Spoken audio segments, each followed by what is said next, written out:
Praise the lord. ఎలా ఉన్నారు? దేవుని కార్యాల కొరకు ఎదురు చూస్తున్నారా? ఆయన సమయంలో కార్యాలు జరుగుతాయన్న మాట నిజమే, కానీ మనం ఏమీ చేయకుండానే కార్యాలు జరుగుతాయా అంటే నో.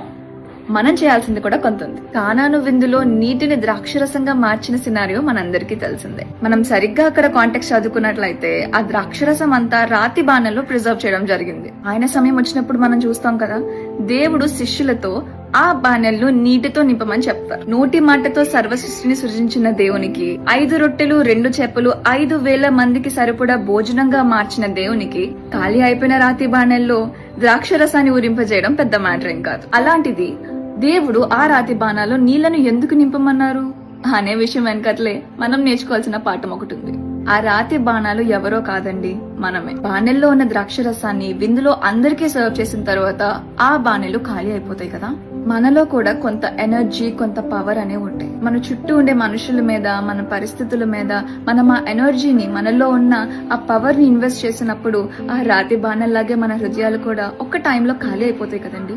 చాలా పవర్లెస్ అయిపోతాం, నిస్సహాయంగా ఫీల్ అవుతాం. మన జీవితాలు ఎంటీ అయిపోయినప్పుడు ఆయన సమయంలో ఆయన కార్యాలు చేయాలని మనం ఎదురు చూస్తూ ఉంటాం.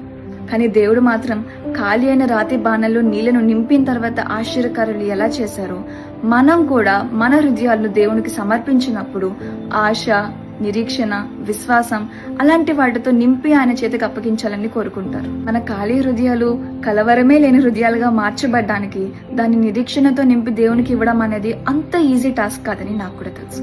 నిజానికి ద్రాక్షరసం అయిపోయిందని మరియ కూడా చాలా భయపడింది. దేవుని దగ్గరికి వెళ్ళి చెప్పిన తర్వాత నా సమయం ఇంకా రాలేదు అని దేవుడు అన్నా సరే అక్కడి నుండి వెళ్ళిపోయే ముందు శిష్యులకు ఇన్స్ట్రక్షన్ ఇస్తుంది, ఆయన ఏం చెప్తే అది చేయండి అని. అంటే రాతి బాణెలు ఖాళీగా ఉన్నాయని తెలుసు, వాటిని నింపడానికి తన దేవుడు ఏదైనా చేస్తాడని కూడా తనకు తెలుసు. ఆ విశ్వాసాన్ని చూసారా? నిరీక్షణ లేని ఆ మూమెంట్ లో ఆ విశ్వాసాన్ని కనపరచడం తనకు కూడా ఈజీ కాదు. ఖాళీ అయిపోయిన మన హృదయాలు నిరీక్షణ నింపుకున్నప్పుడు రాతి బాణాల్లో వేసే నీళ్ళల్లా ఉండాలి, కానీ మట్టి కుండల్లో వేసే నీళ్ళల్లా ఉండకూడదు. ఇన్ఫాక్ట్ కింద కాంటెక్స్ట్ లో రాయబడి ఉంటది కదా, నీటి ద్వారా చేయబడిన ఆ ద్రాక్షరసం ముందు సర్వ్ చేసిన దానికన్నా ఎంతో మంచిది, ఎంతో బాగుందంట.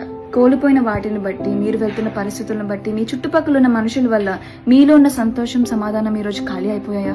ఆయన సమయం ముందు మీ జీవితం మార్చబడాలని ఎదురు చూస్తా ఉన్నారా? అయితే దేవుడి రోజు మీతోనే మాట్లాడుతున్నాడు. ఖాళీ అయిన మీ హృదయాలను దేవుని చేతికి ఇచ్చే ముందు వాటిని దేవుని పట్ల ఆశను, నిరీక్షణను నింపి ఇవ్వండి.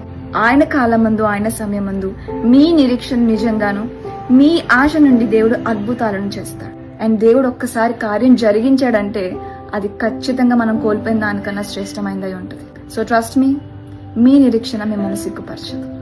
మే గాడ్ బ్లెస్ యూ.